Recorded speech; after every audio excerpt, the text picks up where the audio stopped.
Olá, gestoras e gestores dos RPPS. Mais um vídeo aqui para vocês hoje, né? E hoje com uma boa novidade, né? A gente está aqui para anunciar um novo produto, na verdade a adaptação de um produto na nossa plataforma de fundos para RPPS. Trata-se de uma adaptação que a XP Gestão de Recursos promoveu no fundo XP Inflação, que vai ser o primeiro fundo nosso enquadrado no artigo 7º, terceiro da resolução 3922 para os RPPS, né?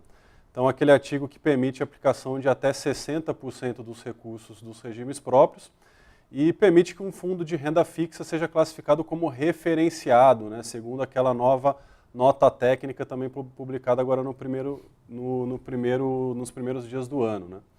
Então, para falar um pouco dessa adaptação, né, que vai mexer também com a gestão do fundo XP Inflação, eu convidei o gestor dos produtos aqui de renda fixa, Fausto Filho, para falar um pouquinho dessa nova modalidade de investimento, né? Qual que foi o racional, o que vocês pensaram na hora de adaptar o fundo para essa nova determinação da 3922 dos RPPS. Perfeito, Lauro. Sempre um prazer estar aqui, podendo utilizar esse canal de comunicação da XP.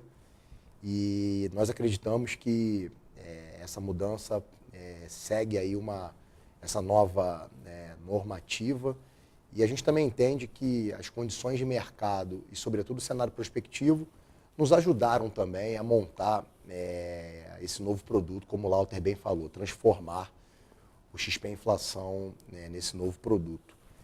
Vale notar, é super interessante notar o histórico da XP Gestão de Recursos, sobretudo quando a gente pensou em produtos. A gente sempre olha os investidores, os cotistas, os possíveis cotistas, e pensa num produto que faça sentido para eles no longo prazo. O XP Inflação é um fundo que tem um histórico bastante longo. Ele foi aberto por mim e pelo meu time em 2012, naquele momento do ciclo de queda implementado pela antiga diretoria do Banco Central. E, na verdade, a gente pensou no longo prazo. Quando a gente pensou no longo prazo, a gente pensou em tudo que pudesse interferir nisso. A quantidade de crédito que a gente alocou no fundo, alocaria no fundo, o porquê de escolher um índice de curto prazo, de mais curto prazo, uma B5, não uma B5+, uma B total. Enfim, essas características todas foram pensadas no momento da confecção do fundo, e agora, quando a gente olha para frente, a gente também vislumbra aí um cenário diferente, alternativo, e que se adeque a vocês, investidores RPPS. Então, dessa forma, vale muito a pena eu e o Lauter a gente bater esse papo e mostrar o que vai mudar, o que a gente pensou para frente. Legal, Faustinho. Acho que a característica do fundo pensada, né, foi transformar um fundo que era uma B5, né, em um fundo referenciado, onde você acho que vai ter duas alternativas de investimento dentro da carteira. Uma parcela de até 49% em crédito privado. Perfeito. E uma outra parcela de 51% ali nas NTNs-Bs, né? Perfeito. Então, eu queria que você falasse um pouquinho, primeiro, sobre o crédito privado, claro, né? Como é que está esse mercado para novas emissões, né? Ótima o que você pretende colocar no fundo, né? E também a parcela de títulos públicos, né? Que deixa de ser um IMAB5 e vira uma estratégia de alocação dinâmica com objetivos de rentabilidade absoluta, um fundo total return, como a gente fala, né? Legal. Então, eu queria que você falasse um pouquinho das emissões de crédito que você espera e também de como vai ser essa estratégia na parcela de título público. Ótimo. Vamos lá, Lauter. Quando a gente para olhar a parcela de crédito, e até pegando o histórico do fundo, o fundo tem uma limitação atual, né? O fundo tem uma limitação de regulamento de até 30% de exposição a crédito. A grande verdade é que, por não ser um fundo de crédito, se não tivesse essa restrição em regulamento, o fundo poderia carregar até os 49,9%. Quando a gente destinou os 30% do PL ao crédito, a gente conversou com bastante investidores, com algumas fundações na ocasião, RPPS, etc. E os 30% vieram dessas conversas. E um outro ponto que a gente levantou na ocasião da abertura do fundo em 2012 foi em relação à própria qualidade do crédito. O fundo tem as suas restrições a rating, então apenas empresas investment grade, ou seja, rating BBB- para cima. E a grande verdade, o mercado brasileiro, de 2012 para cá, As emissões em PCA, elas perderam um pouco a appeal, porque o Banco Central voltou a subir os juros de uma forma mais agressiva. Todos nós, entendemos que aquela queda implementada pela diretoria do Banco Central foi uma queda um pouco forçada. E as emissões em PCA de 2013 para 2015, elas deram uma arrefecida e voltaram a acontecer. Mas falando do mercado de crédito como um todo, a gente fica muito construtivo e animado porque a atual conjuntura tem levado as empresas a buscar o mercado de capitais como fonte de financiamento. Isso representa, obviamente, um incremento do número de empresas emitindo e corrobora para que elas busquem adequar os seus passivos, alongar ao máximo as suas dívidas. E é óbvio que, olhando o cenário de Brasil, faz sentido para muitas delas trazer emissões em IPCA. E não só a situação do mercado de capitais como um todo. Eu digo, o BNDES reduzindo a participação, os bancos também reduzindo a participação em mercado de capitais, efetivamente exercendo o papel que lhe é cabido de financiamento de longo prazo, mas também a situação do juro. A situação do juro, na nossa visão, e a gente pode até abordar isso no nosso papo um pouco mais à frente, mas olhando para o crédito em especial, a situação do juro, que na nossa visão passa por um momento transformacional, por um momento de redução estrutural, a despeito de ter alguns desafios à frente, como a própria eleição presidencial, a situação da reforma da Previdência, que na nossa leitura está fora do jogo, pelo menos agora nesse ano de 2018, pode ser que em 2019 venha, mas a grande verdade é que a desinflação que o Banco Central conseguiu implementar, com a ancoragem das expectativas de longo prazo, com a inflação corrente comportada, com aquele núcleo de serviços, que é o núcleo que o Banco Central acompanha, que é aquele que a política monetária realmente age, bem comportado, nos faz crer, e dentro das nossas projeções de inflação, a gente tem uma projeção de inflação para esse ano da ordem de 3,80, um pouco mais alta do que a de 2017, mas de toda forma super comportada. Tudo isso, toda essa conjuntura nos leva a crer que estruturalmente essa Selic pode ficar mais baixa sim. E poder ficar mais baixa, efetivamente trabalhar num range, a gente está falando agora de 6,75, já olhando para as projeções que o mercado tem para a próxima reunião de fevereiro, mas em níveis que, enfim, corroborem as empresas a vir a mercado com financiamentos de mais longo prazo.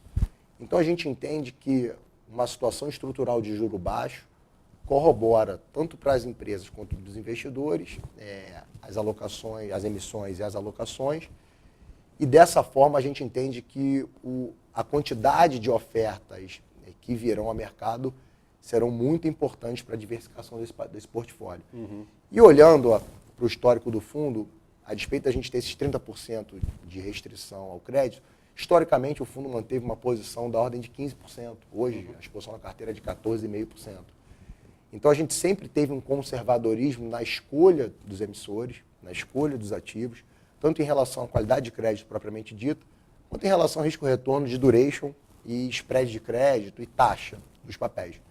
Então, a verdade, se num passado recente a gente já olhava para essa característica de ativo, hoje a gente tem ainda mais conforto para alocar o crédito no portfólio e, obviamente, aumentar numa situação, óbvio, que corrobore o risco-retorno das operações. Acho que em relação ao crédito é isso, Walter. Em relação à característica da parcela de títulos públicos, imagine que eu tenha 49% alocado em crédito e 51% eu vou escolher uma carteira de NTNBs propriamente dita. E a gente conversou aqui que eu não tenho, eu não vou seguir um benchmark específico. Né? Eu não vou, agora eu não estou no IMA B5. E a gente também não quer criar um Frankenstein. Não quero dizer, poxa, ótimo, eu estou aqui, a gente tem um mandato aqui em IPCA. Não.